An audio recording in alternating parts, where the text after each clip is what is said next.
Hope you all are well. तो previous video में हमने बेसिक प्रोपोर्शनलिटी थ्योरम की प्रूफ कवर अप की थी। तो आज की वीडियो में we are going to prove the converse of basic proportionality theorem. तो ये जो converse of basic proportionality theorem है, इसका प्रूफ दूसरे थ्योरम के प्रूफ से थोड़ा सा अलग है। जो अप्रोच है वो थोड़ा सा अलग है। तो देखो, एक ट्रायंगल में हमारा क्या होता है, तीन साइड होता है, और आप अगर एक लाइन ड्रॉ करते हो ताकि वो कोई दो साइड को इक्वल रेशियो में या सेम रेशियो में डिवाइड करता है, तो वो क्या हो जाएगा, थर्ड साइड से पैरेलल हो जाएगा। ये हमारा converse of basic proportionality theorem कहता है। मींस क्या है कि if a there is a triangle A B C, और वो कहता है कि if a line divides any two sides of a triangle in the same ratio, means if a line divides any two sides of a triangle in the same ratio, मतलब D किसको divide कर रहा है, AB को, और E किसको divide कर रहा है, AC को। लेकिन कंडीशन क्या है, DE is dividing AB and AC in the same ratio, means AD by DB is equal to AE by EC। ध्यान रहे, AD इक्वल टू DB नहीं, वो सेम रेशियो में डिवाइड कर रहा है किसको, दो साइड्स को। तो क्या है, AD by DB is equal to AE by EC। Dividing in the same ratio का मतलब ये होता है। तो गिवन क्या हो गया हमारा, गिवन हो गया line divides any two sides of A triangle in the same ratio. तो हमको एक ट्रायंगल दिया हुआ है, given triangle ABC, in which a line is dividing two sides of A triangle in the same ratio. Means AD by DB is equal to AE by EC। AD by DB is equal to AE by EC। अब हमको proof क्या करना है, तो we have to prove that जिस लाइन ने same ratio में डिवाइड किया था दो साइड्स को, that line is parallel to the third side. अब ये साइड तो यूज हो गया, ये साइड तो यूज हो गया, तो DE is parallel to BC। ये हमको क्या करना है, प्रूफ करना है, DE is parallel to BC। अब हम जाएंगे प्रूफ में। अब प्रूफ में क्या करना है, हमको प्रूफ करना है DE is parallel to BC। तो हम ये एज्यूम करेंगे कि चलो मान के चलते हैं DE पैरेलल टू BC नहीं है, ठीक है, DE पैरेलल टू BC नहीं है। और अगर DE पैरेलल टू BC नहीं है, इसका मतलब कोई दूसरा लाइन होगा जो कि BC से पैरेलल होगा। There exist a different line that is parallel to BC। तो हम मान के चलते चलो DE पैरेलल टू BC नहीं है, तो कौन पैरेलल है, मान के चलते हैं एक लाइन है DE डैश जो कि पैरेलल टू BC है। हमने ये एज्यूम किया, लेकिन eight the back of the mind हमको प्रूफ क्या करना है, DE पैरेलल टू BC। और हमने एज्यूम क्या कर लिया, चलो मान के चलते हैं DE BC से पैरेलल नहीं है, और एक दूसरा लाइन एग्जिस्ट करता है DE डैश जो कि BC से पैरेलल है। लेकिन हमको प्रूफ क्या करना है, DE पैरेलल टू BC, और हमने क्या एज्यूम कर लिया, DE dash is parallel to BC। अब ये एजम्पशन से हमको प्रूफ करना है DE is parallel to BC। और ये कब पॉसिबल होगा, जब आप ये प्रूफ करके दिखा दोगे कि ये E डैश और E एक ही पॉइंट है। और वो एक ही पॉइंट आप कैसे प्रूफ करोगे, means E dash coincides with E, E dash coincides with E, मतलब E डैश और E एक दूसरे के ऊपर आ जाएंगे, तो E dash and E will coincide. और हमने एज्यूम किया था DE dash parallel to BC, तो E और E डैश कोइंसाइड हो गए, तो क्या हो जाएगा, DE parallel to BC। At the back of the mind ये कॉन्सेप्ट है ये थ्योरम प्रूफ करने का। अब इसको प्रूफ कैसे करना है वो देखो। तो हमने क्या किया, let us assume DE is not parallel to BC, ठीक है, एंड तो और क्या लिख सकते हैं, there exist DE dash parallel to BC। हमने क्या एज्यूम कर लिया कि चलो मान के चलते हैं DE BC से पैरेलल नहीं है, और एक दूसरा लाइन है DE डैश जो कि BC से पैरेलल है, ठीक है। अब देखो एक ट्रायंगल है, ठीक है, जिसमें क्या हो गया, DE dash parallel to BC हो गया। तो अब हम कहां जा रहे हैं, बेसिक प्रोपोर्शनलिटी थ्योरम पे।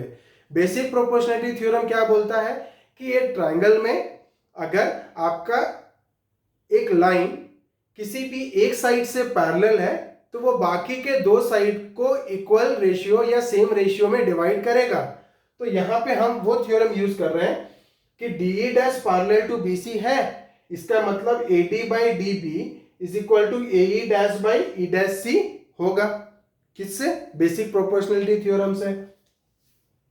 तो अब हम क्या लिखेंगे, therefore DE dash parallel to BC हो गया, तो AD by DB is equal to क्या हो जाएगा, AE dash by E dash C, AE dash by E dash C। ये ध्यान रहे DE dash parallel to BC है तो AD बाई DB आ गया और AE dash by E dash C आ गया, ठीक है। और ये इक्वेशन नंबर मैं 1 ले रहा हूं और ये किसके वजह से हुआ, बेसिक प्रोपोर्शनलिटी थ्योरम के वजह से हुआ, क्योंकि DE dash parallel to BC है तो बाकी के दो साइड्स इक्वल रेशियो में डिवाइड हो जाएंगे, तो AD by DB is equal to AE dash by E dash C, ठीक है। अब देखो हमको गिवन क्या था, ये, ठीक है, और हमने assumption किया DE dash parallel to BC और उससे निकला ये। अब इसको और इसको हमको क्या करना है, यूज करना है, ठीक है। तो मैं इसको लिख देता हूं, also AD by DB is equal to AE by EC। इसको मैं लिखा इक्वेशन नंबर 2 क्योंकि ये गिवन था। कहां से लिया मैंने, ये गिवन था।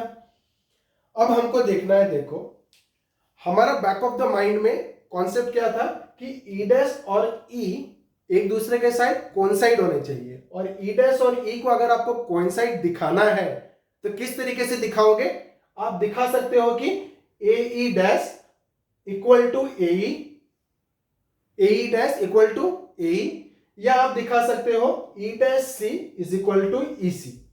कोई भी अगर आप प्रूफ कर दिए कि AE dash is equal to AE हो गया या E dash C is equal to EC हो गया, इसका मतलब E डैश और E एक दूसरे के ऊपर कोइंसाइड कर रहे हैं और वो अलग अलग पॉइंट नहीं है, वो क्या है, एक ही पॉइंट है, ठीक है। तो उसके लिए मेरे को किस किस की जरूरत है, AE dash, AE, E dash C और EC। मेरे को AD और BD की जरूरत नहीं है ना। E डैश और E को कोइंसाइड प्रूफ कराने के लिए मेरे को AD और BD की जरूरत नहीं है, मेरे को प्रूफ कराना है AE dash is equal to AE या E dash C is equal to EC। तो ये दोनों इक्वेशन में हम AD और DB को एलिमिनेट कर देंगे और हमको जो चाहिए AE dash, AE, E dash C, EC, इसको ले लेंगे। तो इनके LHS बराबर है, ये दोनों इक्वेशन के LHS बराबर है, तो RHS भी क्या हो जाएंगे, बराबर हो जाएंगे। तो from 1 and 2, from equation 1 and 2 what we get, AE dash by E dash C is equal to AE by EC,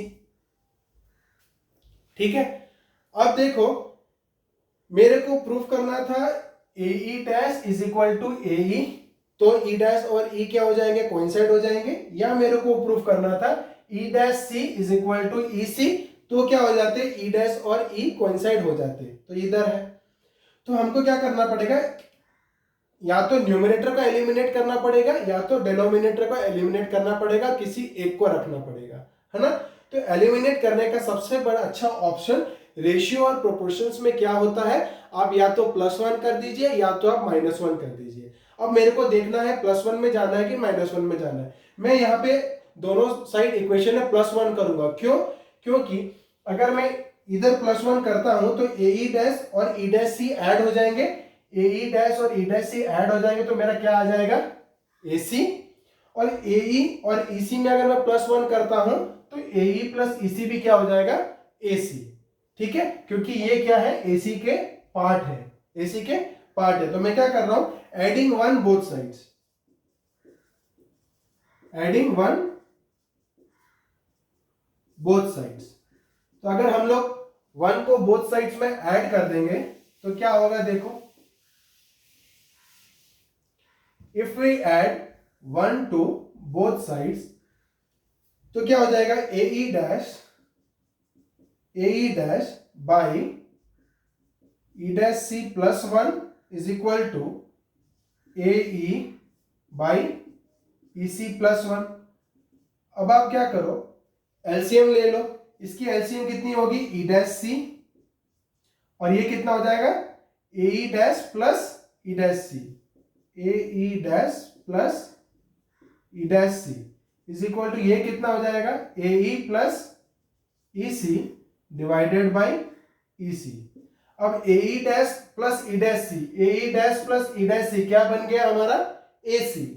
ये क्या हो गया, ए सी बाई ई डैश सी, और ए ई प्लस ई सी भी क्या बन जाएगा, ए सी। तो ये कितना हो गया, ए सी बाई ई सी। अब आप क्या करो, ए सी कैंसिल हो गया तो कितना हो जाएगा, which implies E dash C is equal to E C. तो हमने क्या प्रूव कर दिया, E dash C is equal to E C. But ये कब पॉसिबल है, जब E is coincide with E dash. But this is possible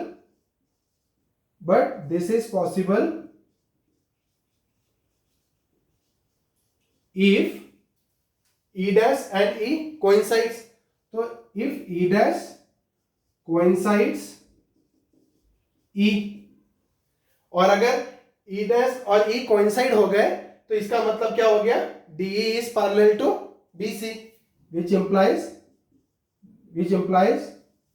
DE is parallel to BC, hence proved। तो होप इस वीडियो के माध्यम से converse of basic proportionality theorem आपको अच्छे से समझ में आ गया होगा। अगर आपको मेरी वीडियो से थोड़ी वैल्यू ऐड हुई हो तो kindly like and subscribe my channel. अभी के लिए इतना ही, बने रहिए मेरे साथ मेरे आगे वीडियोस के लिए। Thank you.